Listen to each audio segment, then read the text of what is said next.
호수에는 배다리가 떠 있었다. 일행은 이 배다리에 서서 보았다. 호수 건너에 있는 산들이 비로 안개가 10개 끼어 있는 가운데 노랗고 빨갛게 물든 숲의 나무들이 수채처럼 보였다. 정말 아름답네요. 마치 그림과 같네요. 하지만 이 아름다운 잎도 곧 떨어진다고 생각하니 무상하군요. 침울한 말투로 기어라가스가 말했다. 신이치는 그 말에 미소로 응하며 조용히 말했다. 붉게 타오르는 단풍은 나무잎들이 생명의 한정된 시간 속에서 자신을 힘껏 불태우며 살아가는 모습일지도 모르지. 모든 건 무상이다. 인간도 생로병사를 피할 수는 없다. 그러기에 상제의 법을 근본으로 순간순간을 완전 연사하며 자기 사명에 끝까지 살아가는 외에는 없다. 인생은 한정된 시간과의 싸움이네. 그러므로 니칠의 내성인도 목숨은 한이 있나니 아끼지 말지어다. 끝내 원해야 할 것은 불국이니라고 말씀하셨다. 지금 내게 필요한 건 그 사명을 완수할 시간이다. 최후의 말에는 신이치의 절실한 마음이 담겨 있었다. 그러나 그 깊은 마음을 헤아리는 사람은 없었다. 단풍이 든 금초의 나무들 이상으로 신이치의 마음에는 광선대파의 맹세가 선홍색 불꽃이 되어 타오르고 있었다.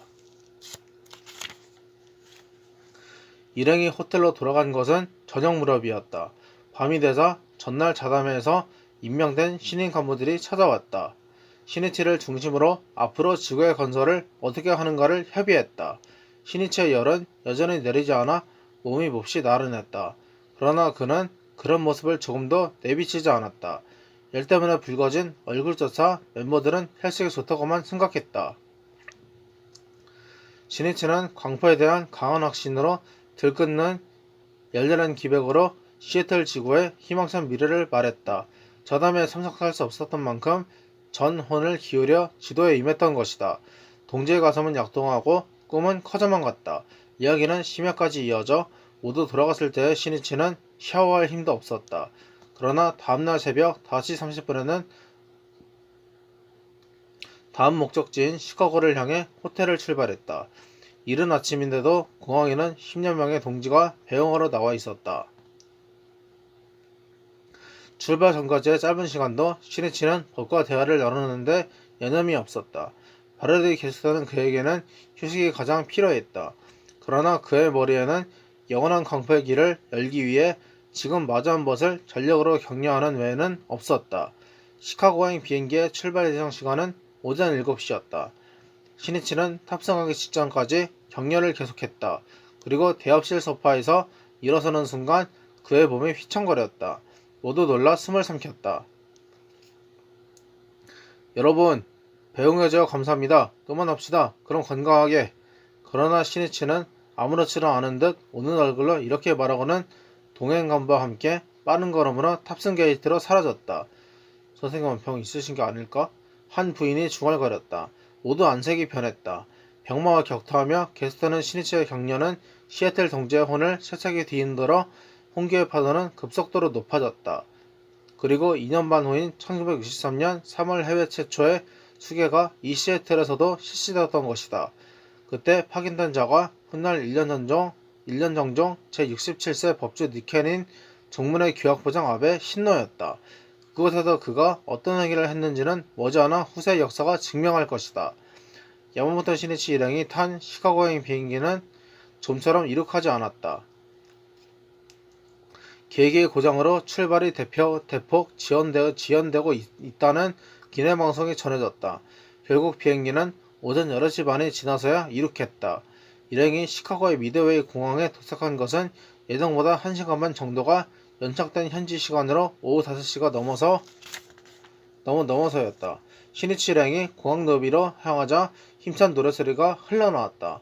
어린지 귀에 익은 노래였다. 다가서면서 그것이 위풍당당의 노래임을 알았다. 로비로 나가니 10여 명의 멤버가 나란히 서서 힘찬 목소리를 열창하고 있었다. 다가게 이 노래에서 하쾌해 나가는 앞길을 막는 자는 그 누구냐.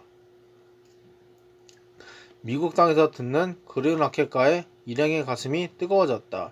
이 위풍당당의 노래는 교토 지부가로서 교토의 동지들이 애창하고 있었으나 교토에서 이 노래를 들은 신이치가 제안하여 학객가로 전국에서 부르게 된 것이다.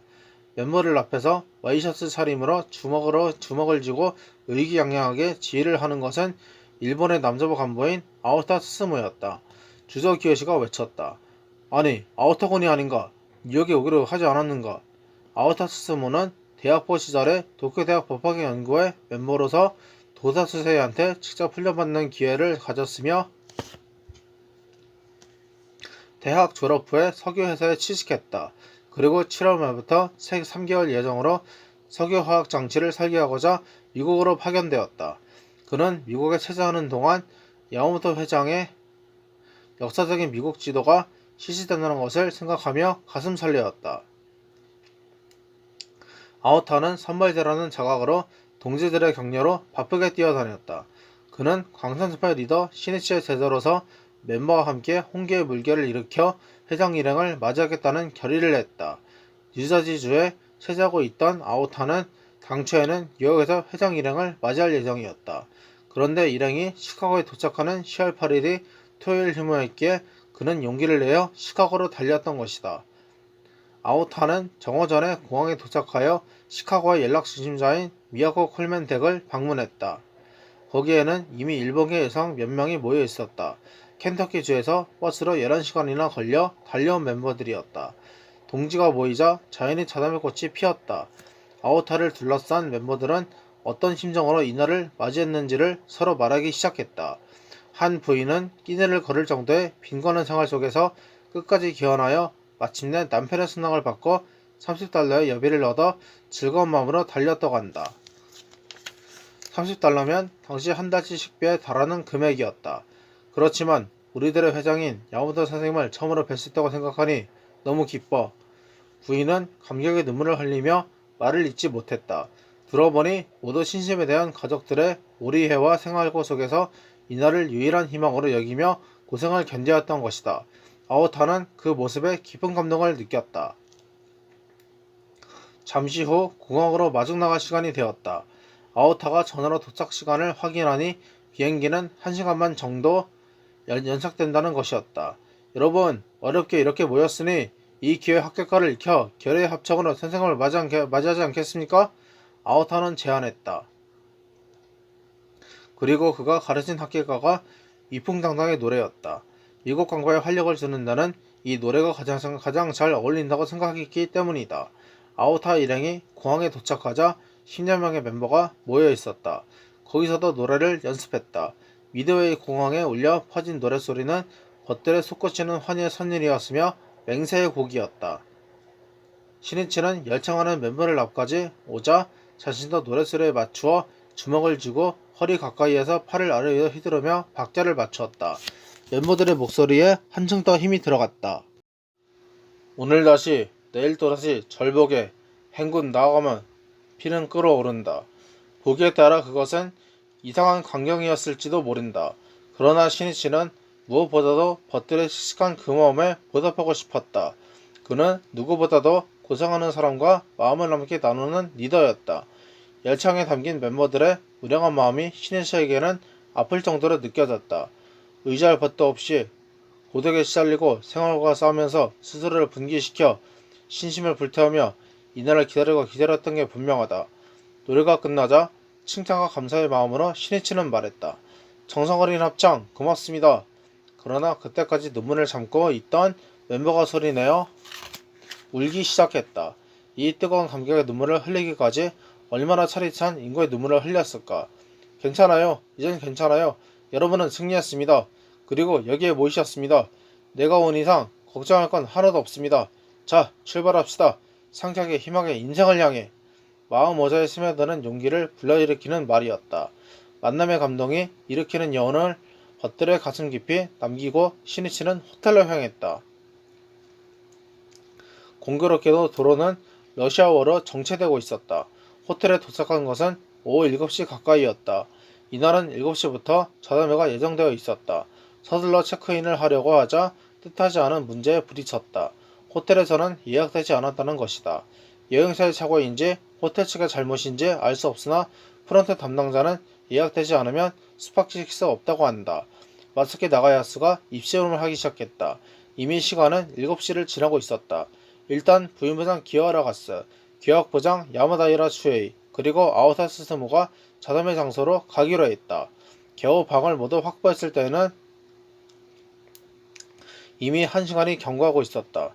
신이치는 이날의 자담회 참석을 고려하기로 했다. 자담회는 다음 날에도 개최될 예정이므로 이 시간에 그가 참석하면 자담회 시간이 대폭 연장되기 때문이었다. 자담회에 참석했던 멤버가 돌아오자 그날 밤은 시카고 지구를 결성하는 협의를 했다. 그러나 이야기는 시카고에 머물지 않았다. 신이치는 미국 총지부를 결성하겠다는 구상을 밝히고 더욱이 인도 방문, 유럽 방문의 계획도 발표했다. 그의 머릿속에서 세계가 소리를 내며 움직이기 시작했던 것이다. 다음날 10월 9일은 일요일이었다. 휴일 아침부터 현재 동지들에게 부담을 주면 안 된다는 신이치의 배려로 이날 오전은 스케줄을 비워놓았다. 신이치는 오전에 동행 간부와 함께 미시간 호수가에 있는 링컨 공원을 산책했다. 등 뒤로는 고층 빌딩이 질비했으나 공원에는 나무들이 울창하게 우거지고 다람쥐가 뛰어다니며 잔디밭이 펼쳐져 있었다.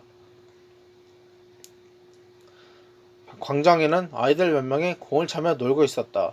모두 7, 8 또래, 7, 8세, 모두 7, 8세 또래 소년들이었다. 그 한쪽 옆에 있는 벤치에 백발의 노신사가 앉아 미소를 머금고 노래에 여념이 없는 아이들을 지켜보고 있었다. 훈훈한 일요일의 공원 광경이었다. 노신사는 아이들을 볼을 허치하거나 하면 웃으면서 성원을 보냈다. 하나둘 다른 아이들이 올 때마다 소년들은 불러들여 노래 인원수를 불렸다. 그때 점퍼 차림의 한 소년이 다가왔다. 그런데 그 소년에게는 아무도 말을 건네지 않았다. 그 소년만이 흑인이었다. 소년은 한쪽 나무 그늘에서 줄곧 공놀이를 보고 있었다. 노신사도 소년을 무시했다. 또 다른 아이가 달려왔다. 모두가 손짓으로 불러들여 놀이친구로 끼워주었다. 그러나 흑인 소년에게는 말을 건네지 않았다. 아이 하나가 헛발질을 하다 엉덩방아를 찧었다. 그러자 흑인 소년은 큰 소리를 웃으며 야유했다. 근데 그때 배치에서 노신사가 벌떡 일어나 얼굴을 붉히며 소년을 큰 소리로 꾸짖었다. 소년은 노신사를 노려보았다. 분노와 슬픔으로 가득 찬 불타는 눈이었다. 그리고 내뱉듯 무언가를 말하고는 등을 돌려 뛰어가 버렸다. 그 어깨는 분함으로 떨리고 있었다. 신이치의 얼굴은 어두워졌다. 그는 소년을 지쳐치려고 했으나 소년의 모습은 이미 보이지 않았다. 신이치는 강한 분노를 느꼈다. 그의 주먹은 떨리고 있었다. 그것은 흑인 소년에 대한 비인도적 사사가 통용되는 사회에 대해 억누를 수 없는 노염이라고 해도 좋았다. 링컨 대통령의 노예 해방에서 100년을 맞이하려는 때에 그 이름을 붙인 공원에서 일어난 사건이었다. 그것은 사상 강령이었을지도 모른다. 그러나 그는 그 배후에 있는 차별의 어두운 심연을 들여다보고 말았다는 생각이 들었다. 야마모토 신이치는 생각했다. 저 소년은 어떤 심정으로 이곳을 떠나갔을까? 이런 처사가 일상다 반사라고 한다면 소년의 마음은 얼마나 무참하게 짓밟혔는지 이루 헤아릴 수 없다. 그 마음의 상처는 분명 분노와 비애의 피투성이가 되었을 것이다. 신이치는 소년의 미래를 생각하니 가슴이 아팠다. 당시 미국은 훗날 블랙 레볼루션이라 불리는 일대 전환기를 맞이하여 고민권 운동이 활발했던 시대였다. 1954년 미합 중국 최고재판소가 국립학교 인종교계라는 헌법 위반이라는 판결을 내렸고 그것을 계기로 격리, 즉 차별을 철폐하려는 사람들의 의식은 급속도로 고조되었다. 그리고 다음 해인 1955년 12월 엘라베마 주의 주도인 몽고메리에서 흑인 여성 노자 파크스의 체포에서 발단된 버스보이 호투 운동이 한창이었다. 그 무렵 미국 특히 남부각지에서는 흑인의 취업과 노동인구의 격차는 물론 학교, 교통기관, 식당 등에서도 백인과 경리자들 등 부당한 차별이 공공연하게 통용되고 있었다. 버스의 좌석을 비롯하여 도처에서 인종격리를 시의 조례로 정하고 있었던 것이다. 버스 좌석은 뒤쪽이 흑인용, 앞쪽이 백인용으로 정해져 있었으나 백인의 좌석이 다 차면 흑인은 자리를 양보하는 것이 보통이었다. 파크스는 그날 백화점에서 하는 바느질 일을 끝내고 버스에 올라 흑인장 좌석의 가장 앞자리에 앉았다. 그때 백인이 승차했다. 좌석은 이미 닫혀 있었다. 그것을 본 운전사는 그녀와 다른 3명의 흑인 승객에게 일어나라고 명령했다. 3명은 자리에서 일어섰다. 그러나 파크스의 대답은 노였다. 파크스는 단지 몸이 피곤했다기보다 더 이상은 백인의 말대로 해주는데 지쳐 있었던 것이다. 운전사는 협박자의 말을 퍼부었다. 널 집어넣겠어. 그래도 파크스는 자리에서 일어나지 않았다. 그리고 경찰에 체포된 것이다. 파크스의 체포 소식을 듣자 흑인들의 노염은 폭발했다. 부당하게 차별하는 버스를 보이콧하자는 운동이 일어났다. 이 운동의 지도자가 마틴 루터 킹이었다. 그들은 어디까지나 비폭력으로 끈질기게 차별과 싸웠다. 1년 후 버스에서는 도산 직전에 처하고 게다가 최고재판소가 교통기관의 차별 제어를 위헌이라는 판결을 내리자 강경했던 몽고메리시 당국도 차별 조례를 철폐하게 된 것이다. 버스 보이콧 운동의 승리는 국민권 운동으로 파동을 쳐 미국 전역으로 넓혀졌다. 그리고 1957년에는 흑인의 투표권 등을 인정한 최초의 국민권법이 의회에서 성립되었다. 그러나 대부분의 백인은 여전히 그것에 난색을 표했다. 또한 주의 권한이 강한 미국에서는 연방정부의 결정이 모두 그대로 실시되는 것은 아니었다. 흑인 격리가 위헌이라는 판결이 나왔어도 주의 권한을 방패로 이해 반대하는 주의회가 남배는 적지 않았다. 또 흑인과 백인의 공학은 인정해도 학교 안에서 식당이나 기숙사를 흑인이 사용할 수 없는 경우도 있었다. 또 흑인의 입학 반대를 외치며 백인이 대마기도 하고 흑인 학생을 폭행하는 사건들이 잇따랐다. 야마모토 시니치는 흑인 소년에 대한 처사를 직접 보고 인종차별 문제에 대해 곰곰이 생각했다. 부당한 차별을 철폐하기 위해서는 흑인의 국민권 획득이 불가결한 과제이다. 그러나 그것만으로 사람들이 행복을 얻을 수 있을까? 대답은 노라고 하지 않을 수 없다. 왜냐하면 그 근본 요인은 인간의 마음에 뿌리 내린 편견과 멸시에 있기 때문이다. 이 차별의식의 족쇄로부터 해방되지 않는 이상 차별은 형태를 바꾸어 보다 음습한 방법으로 되풀이될 것이 분명하다. 인간은 인종, 민족을 초월하여 본래 평등해야 한다. 그 사상이야말로 독립선언에 표명된 미국의 정신이다. 그러나 흑인에 대한 백인의 우월감과 두려움이 그것을 허용하지 않는 것이다. 문제는 이 인간의 마음을 어떻게 바꾸는가이다.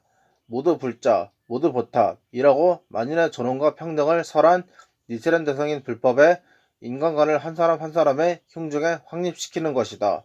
그리고 타인의 지배를 정당화하는 에고이즘을 인류 공존의 휴머니즘으로 전환하는 생명의 변혁 즉 인간혁명에 의하는 외에는 해결할 방법이 없다. 시니치는 미국 사회의 광선유파에 대한 절실한 의의를 되새기고 있었다. 도다 수세이는 생전의 인류의 공존을 목표한 자신의 이념을 지구민족주의라고 말했으며 시니치는 지금 그것은 실현하겠다고 가슴 깊이 맹세하면서 마음속으로 그 소년에게 외치고 있었다. 네가 정말 사랑하고 긍지를 가질 수 있는 사회를 꼭 만들어주마. 야마모토 시니치의 미국 지도는 쉴 새 없이 계속되었다. 이날 오후는 자담회였다. 자담회 장소는 전날과 마찬가지로 뉴포트의 클라크 거리에 있는 멤버의 집이었다. 자담회는 일본어와 영어 그룹으로 나뉘어 실시되었고 시니치는 영어 그룹을 담당했다. 통역은 마스키 나가야스였다. 대부분의 영어 그룹 참석자는 일본인을 아내로 둔 남편으로 아내의 권유로 신심을 시작한 사람들이 대부분이었다. 시니치는 자담회를 질문하려 했다. 어떻게 하면 광선유파가 진짜될까 등 건설의 숨결로 가득한 질문이 계속되었다. 질문에 답하면서 그는 자담회장 앞줄에 흑인과 백인 멤버 두 사람이 사이좋게 앉아있는 것을 주의 깊게 보고 있었다. 그들은 서로의 시선이 만나면 그 미소를 지으며 고개를 끄덕이곤 했다. 그 흑인 청년의 손이 올라갔다. 저는 불법자로서 미국 사회에 공헌하고 싶습니다. 어떻게 하면 될까요? 이 질문에 시니치는 기쁨을 감추지 못했다. 훌륭한 생각입니다. 당신의 마음에서 고귀함과 아름다움이 느껴집니다. 먼저 자신의 지역과 직장에서 주위 사람들한테 인간으로서 존경받고 신뢰받는 사람이 되는 겁니다. 그것을 위한 싸움입니다. 그리고 이 미국 사회의 불법이라는 자유와 평등의 인도주의 철학을 넓히는 겁니다. 그것이 미국의 건국 정신을 솟아시키는 것이며 사회에 대한 최대 공헌입니다. 청년은 고개를 크게 끄덕였다. 시니치는 이 청년과는 나중에 다시 대화하여 격려하고 싶었다. 질문회가 끝나자 시니치는 잠시 휴식하기로 했다. 자연스럽게 환담이 시작되었다. 자담의 장소에는 다양한 인종과 민족이 있다. 그러한 멤버들이 기쁜 듯이 악수하며 서로의 결의를 이야기하고 있었다. 적어도 그 모습에서는 편견이나 차별을 느낄 수 없었다. 피부색이 다르다는 의식조차 없는 듯했다. 공원에서 흐느끼며 뛰어간 소년의 모습이 인종차별을 말해주는 한 광경이었다면 이 자담회는 인간 공화의 촉도라고 할 수 있다. 시니치에게는 그것이 더없이 상쾌한 한 퍽의 명화처럼 느껴졌다. 거기서 미래를 비추는 희망의 서광을 발견한 심정이었다. 그도 대화에 끼어들어 멤버에게 수특하게 물었다. 미국에는 인종 문제가 커다란 테마인 듯하군요. 여러분은 이 문제를 어떻게 생각하고 계십니까? 마스케 나가야스가 시니치의 말을 통역하자 한 백인 청년이 말했다. 흑인에 대한 차별은 사회 도처에 있습니다. 또 저 자신도 편견이 전혀 없다고는 할 수 없습니다.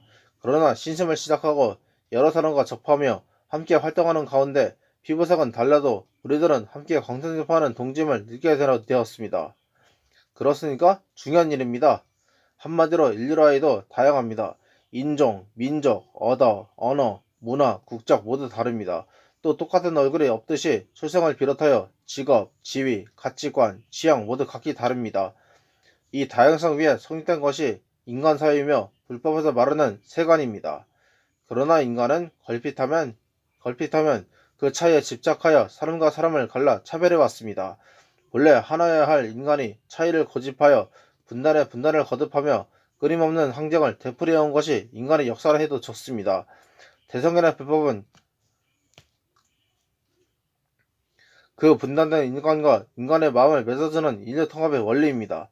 시니치의 이야기에 가장 눈을 빛냈던 것은 조금 전에 질문한 흑인 청년이었다. 그는 다시 질문했다. 야마모토 선생님은 인간의 마음을 맺는 것이 불법이라고 말씀하셨습니다.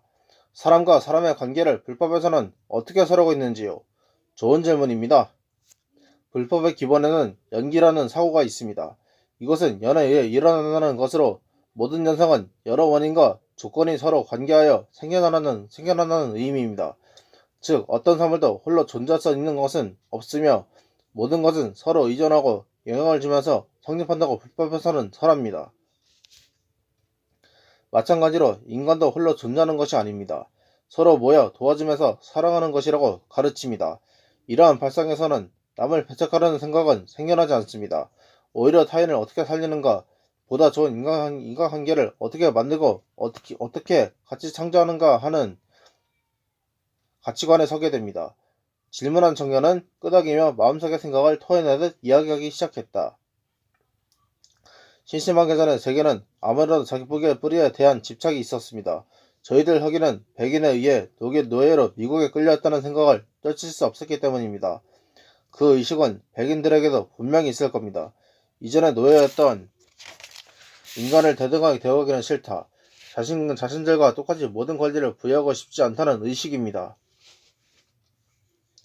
그래서 저는 백인이 싫었습니다. 저희들은 부모님, 조부, 조모, 아니 훨씬 그 이전부터 백인에게 이용당하고 학대받고 차별당했다고 생각하니 도저히 좋아지지 않았습니다. 어릴 적부터 놀림받고 차별당할 때마다 제가 흑인이라는 것을 뼈저리게 느꼈습니다.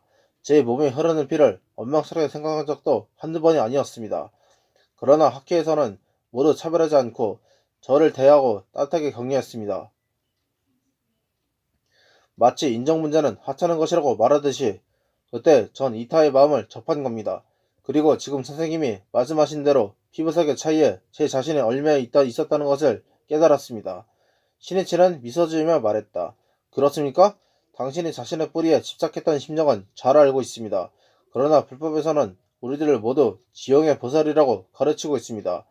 지형의 보살이란 구원의 옛날부터 부처의 제자로서 말법의 모든 민족을 구하기 위해 광천집화의 사명을 갖고 생명의 대지에서 스스로 원하여 출현한 최고의 보살을 말합니다. 만약 뿌리라고 한다면 이것이야말로 우리들의 구국의 뿌리입니다. 다시 말해 우리들은, 아니 인간은 본래 누구라도 사회의 평화와 행복을 실현하는 사명을 지닌 구원의 형제입니다. 자기 자신이 설 자리를 어디에 두는가에 따라 인생의 의미는 크게 달라집니다. 예를 들면 푸른 가지를 펼친 대소는 사막이나 암석 위에서는 자라지 않습니다. 그것은 비옥한 대지에 있어야 비로소 자라는 것입니다. 마찬가지로 풍부한 인간성을 꽃피우고 인생의 연관이 결실을 맺는 인간대소가 되려면 어떤 대지에 서서 살아가는가가 중요해집니다. 그 살 자리야말로 지형의 보살이라는 자각입니다. 이 대지는 보편이며 인종이나 민족, 국적을 초월하여 모든 인간을 소생시키고 문화를 번창하게 합니다. 그 땅속에는 자비라는 청정한 이타에 생명이 샘솟고 있습니다. 모두가 이 지형의 보살의 사명을 자각하고 행동한다면 진실한 세계평화와 인간공화가 구축될 것이 분명합니다. 흑인 청년의 눈은 반짝반짝 빛나고 있었다. 시니트는 그에게 예리한 시선을 쏟으며 강하게 말했다. 지금까지 당신은 몇 번이고 인생의 비애를 맛보며 온갖 쓰라리를 겪어왔을 겁니다. 그러나 당신은 지형의 생명을 자극했습니다. 새로운 인생의 여행을 시작한 겁니다. 과거를 돌아다보는 게 아니라 미래를 향해 강하게 살아가는 겁니다. 그리고 당신이 맛본 부당한 차별의 괴로움을 근절시키기 위해 함께 일어섭시다. 불행한 세상에서 인간을 해방하는 투사로서. 시니치는 청년에게 손을 내밀었다. 그는 그 손을 강하게 쥐었다. 그의 팽팽하고 검은 얼굴에 미소가 떠오르고 하얀 이가 빛났다. 환담의 장소는 우정과 맹세, 그리고 미래로 나아가는 출발의 무대가 되었다. 거기에 자담회를 끝낸 일본어 그룹이 합류했다. 시니치는 여기서 지구의 결성을 발표했다. 탄생한 것은 시카고 지구와 켄터키 지구였다. 시카고 지구부장에는 시카고의 중심이 되어 활약한 미야코 콜맨이 취임했다. 시니치는 그녀의 남편인 마크 콜맨에게 가슴에 달고 있던 학교의 금배지를 증정했다. 부부가 힘을 합하여 회장인 자신과 똑같은 자각, 똑같은 결의로 활동하여 시카고 사람들을 행복하게 해주기를 바라는 마음에서였다. 자담에서 돌아오던 길에 일행은 콜맨 부부와 함께 시내를 걸었다. 빽빽이 들어선 빌딩의 숲을 헤치듯 루프라고 불리는 순환고가 전차가 덜컹거리며 달려간다. 이 소리의 울림이 야마모토 시니치에게는 번화한 시카고 시가지의 활기찬 고동 소리로 느껴졌다. 그의 마음도 들떠 있었다. 미국 사회의 가로지르는 인정 문제에 균열을 복구하여 인간의 마음과 마음을 연결하는 확고한 증거를 자담에서 보았다는 기쁨을 누를 길이 없었다. 도중에 시니치는 카메라점에 들어가 폴라로이드 카메라를 샀다. 이번 여행에서 만난 멤버들을 촬영하여 사진을 기념으로 선물하자는 생각에서였다. 그는 미시간 거리에서 즉시 카메라를 사용했다. 지나가는 한 소년에게 말을 걸어 기념으로 함께 사진을 찍었다. 시니치는 앞으로 미국의 21세기를 담당할 모든 소년들에게 한 사람도 빠짐없이 말을 건네 미래를 기대하고 축복하고 싶은 심정이었다. 일행은 초고층 빌딩으로 알려진 프레덴셜 빌딩에도 올라가 보았다. 눈아래 펼쳐진 미시간 호수가 노을에 비치어 황금 거울처럼 빛나고 있었다. 시니치는 생각했다. 푸른 호수면도 태양빛을 받으면 황금으로 빛난다. 사람 또한 불법의 빛에 비춰지면 황금색 인간성의 빛을 발한다. 편가가 증거의 구름으로 뒤덮인 문명의 어둠을 비추는 율법의 태양을 이 미국의 대지에 떠올리는 거다. 그는 저녁노을에 물든 시카고의 천지에 맹세했다. 그것을 위해서는 많은 머색의 불법을 가르치고 철저히 키워가치고 밖에 없다는 것을 시니치는 통감했다. 다 함께 저녁 식사를 하고 호텔로 돌아온 것은 오후 8시 무렵이었다. 시니치의 발언은 여전히 계속되어 밤이 되면 피로감이 몰려왔다. 시니치 일행이 호텔의 복도를 걷고 있을 때 복도 한모퉁이에 주저앉아 있는 사람들 몇 명 있었다. 부인이 4명, 어린아이 2명이었다. 켄터키에서 온 일본계 멤버들이었다. 그녀들은 떠나기 전에 한 번 더 시니치를 만나고 싶어 그가 돌아오기를 기다리고 있었던 것이다. 어째서 복도 같은 데 앉아 있을까? 로비의 소파에서 기다리면 될 텐데 사람들이 보면 이상하게 생각하겠군. 이시카와 유키오가 혀를 차며 혼잣말처럼 중얼거렸다. 시니치는 이만에 대꾸하지 않았다. 아니 여러분 어쩌면 여기까지. 시니치는 복도에 앉아 기다리던 부인들에게 따뜻하게 말을 건넸다. 선생님 뵐수있게 되어 다행입니다. 아무래도 선생님께 지도를 받고 돌아오고 싶었습니다. 그래요? 수고했어요. 자 그럼 빨리 내 방으로 갑시다. 줄곧 기다렸으니 피곤하겠군요. 그는 자기 방으로 안내했으나 모두 어려워만 선뜻 들어서지 못하고 있었다.